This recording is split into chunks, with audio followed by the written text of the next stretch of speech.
Okay, we're going to look at abandonment depression and what that means to us when we've been through trauma, and to understand it at a deeper level and how that can play out in our adult lives. So I'm just going to go to the first slide, and we've got here from Pete Walker, Complex PTSD from Surviving to Thriving, and it's I'm going to read this to you.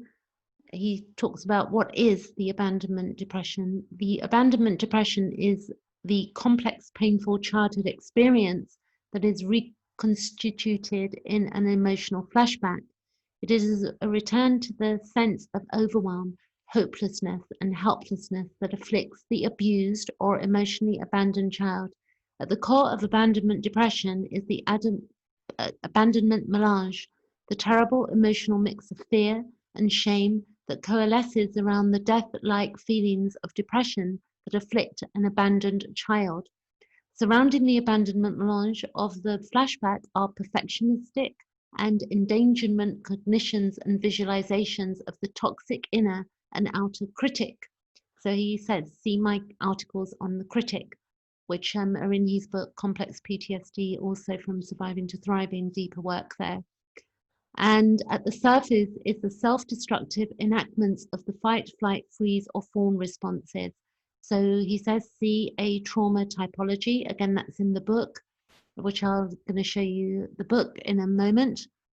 And he also explains that in a typical flashback, an individual is recapitulated into the original experience of abandonment. So what happens is that if we feel that we're being abandoned, then we will go into the original experience of our abandonment. So often what happens is that we're not truly being abandoned as an adult, but we may feel somebody says something or something similar, happens where we feel abandoned, if that makes sense. And then we will flash back to the original stuff, which will put us into the fight, flight, freeze, fawn, which are the 4 Fs of Pete Walker explains in his book. Fear is immediately triggered and soon produces shameful feelings of self-hate. This self-hate is a self-rejection that mimics parental rejection, and that is the equivalent to self-abandonment. Self-abandonment, in turn, deepens the abandonment depression and creates an even more fearful state, which in turn generates even more shame about the fear, which triggers increasingly depressing self-abandonment. This process then becomes a self-perpetuating, perpetual motion cycle that can spiral around and around in a despairingly painful descent that at its worst culminates in feelings of panic and suicidal ideation.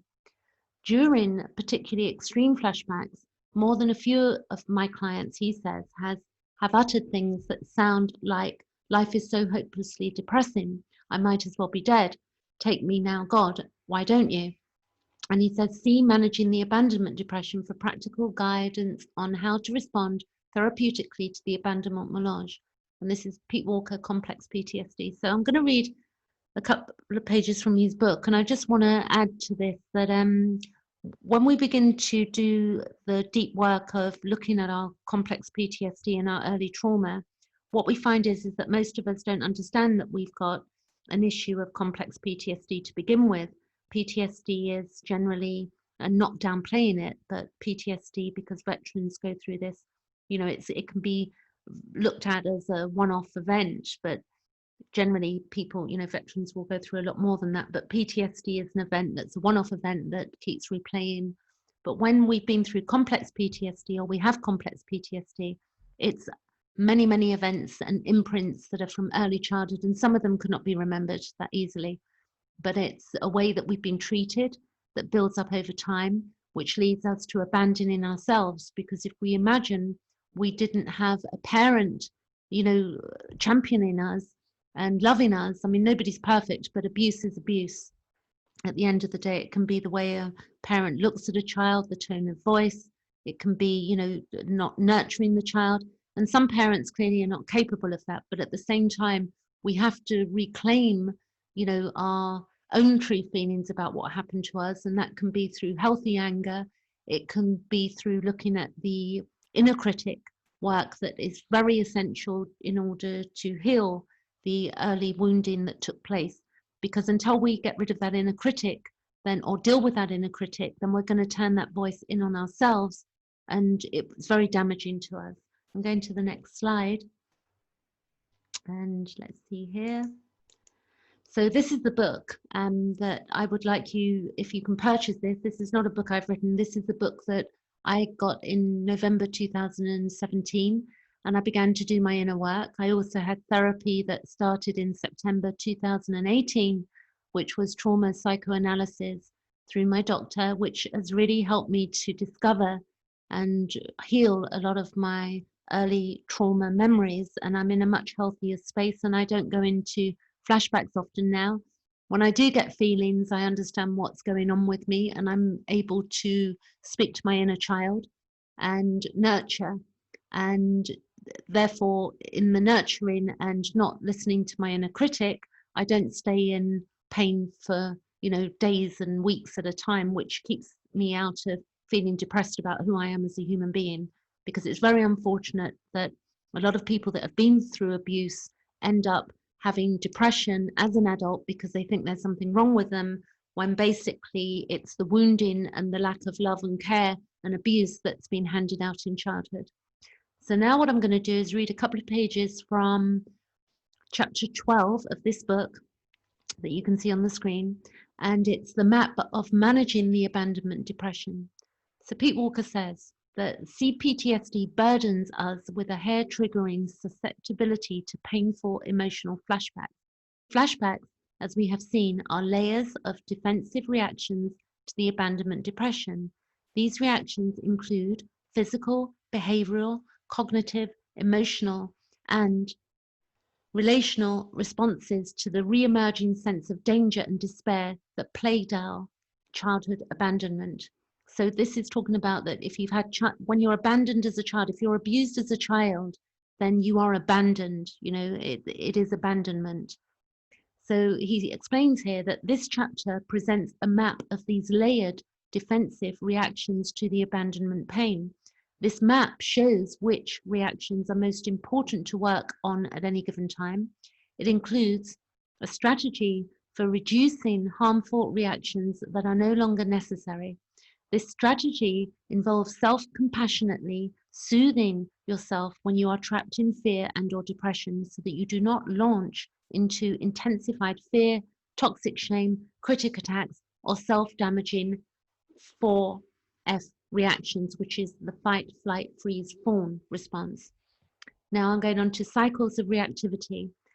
He says this section presents a verbal diagram of the layering of our reactions in an emotional flashback.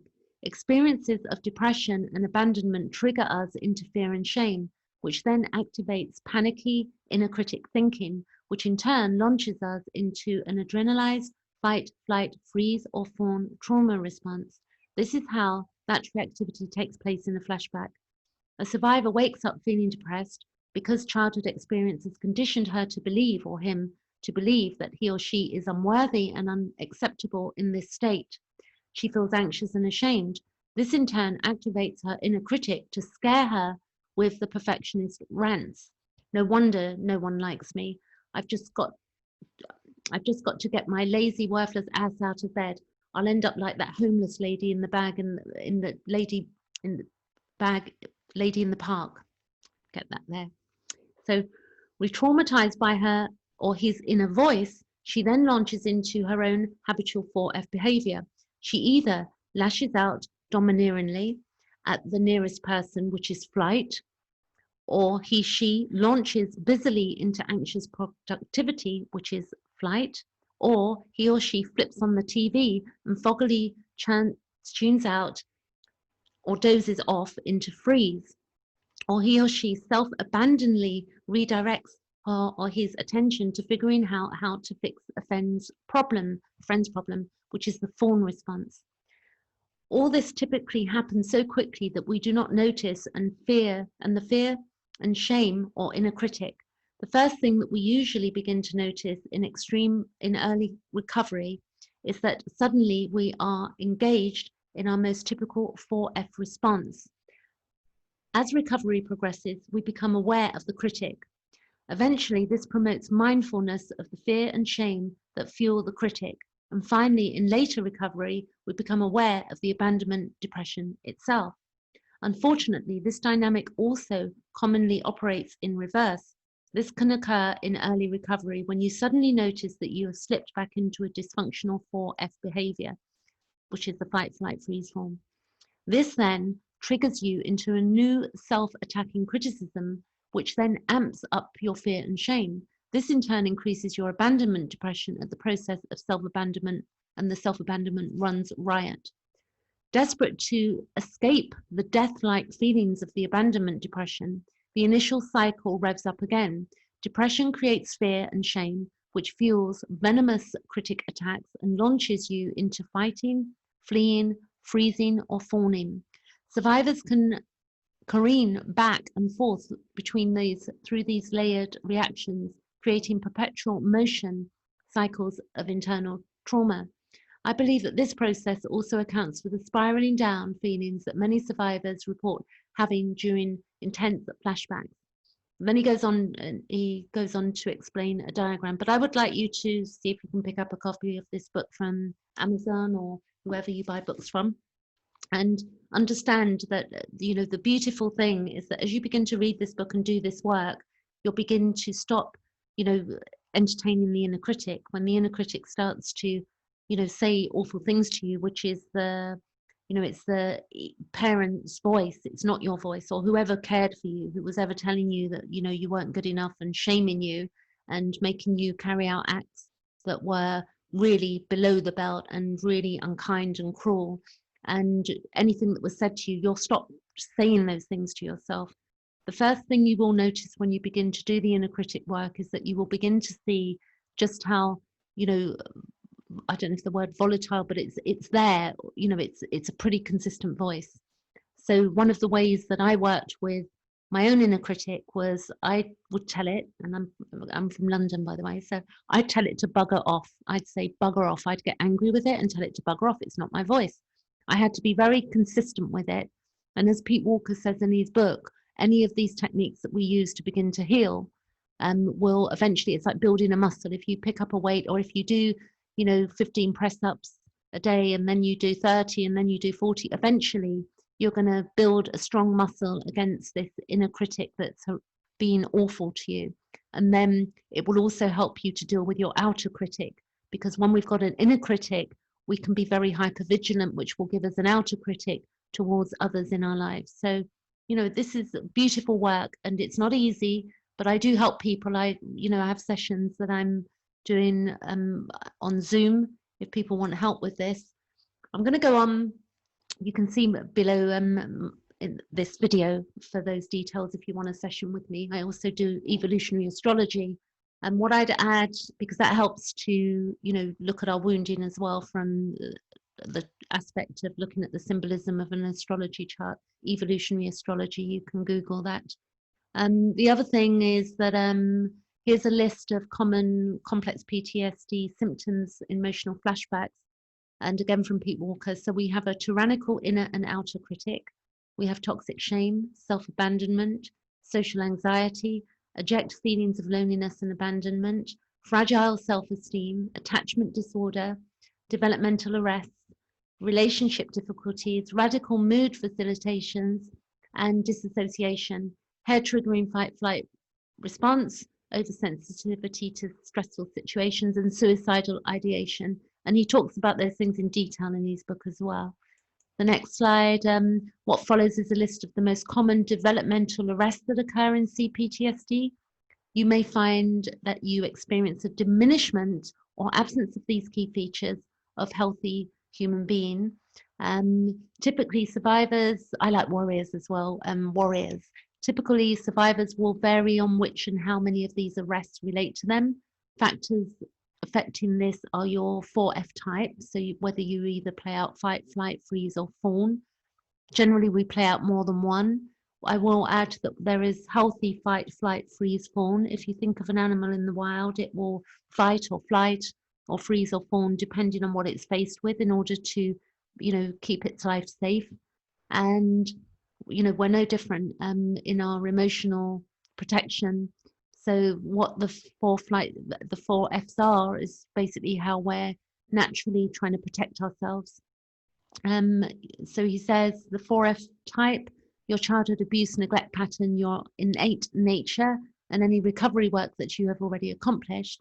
So what we're looking for is that what may have been arrested in us, the developmental arrestment, is our self-acceptance, clear sense of identity, self-compassion, self-protection, capacity to draw comfort from relationship, the ability to relax, capacity for full self-expression, willpower and motivation, peace of mind, self-care, belief that life is a gift, self-esteem and self-confidence. So, you know, when we've had a healthy childhood, and there's no such thing as perfection, we've all got our issues, that's for sure. But we can see, you know, do I accept myself? Do I have a clear sense of identity? You know, how is my self-compassion? What is my self-protection like? What's my capacity to draw comfort from relationship? What is my ability to relax? What is my capacity for full self-expression? You know, where is my willpower and motivation? Peace of mind, self-care, belief that life is a gift, and self-esteem and self-confidence. There you go. So we're here to bloom. This is a beautiful picture to remind you that you are here to bloom, and so am I. And that's it. So, you know, we want to be asking the question, what is our problem, and what is the problem, and what does the solution look like? We want solutions, you know, in order to move forward and begin to enjoy our lives. And it does take work. It's inner work, and we can do this work with other people. And the large bulk of it's done on our own, in our own psyche, through, you know, reading and having therapy and such like. I'm going to leave it there, and I think that's it. Yes. So the one thing before I go, you know, look at the attachment. We can look at our attachment styles. You might like to Google what that is. So attachment is the relationship between the infant and their primary caregivers. It's responsible for shaping the success or failure of the future of intimate relationships. The ability to maintain emotional balance, the ability to enjoy being ourselves, and to find satisfaction in being with others. And that all that comes from early childhood. So then what happens is that as we, you know, if we've been through abuse or we've been over-adulated as a child, it's going to give problems as well. You know, but I guess that's rare. But we can begin to see how can we develop ourselves into a better place as a human being so that we have healthier relationships and we can understand what other people are doing as well as we read that book. That's it. I'm going to end it there, and I'll be back with more in a few days. Thanks for listening.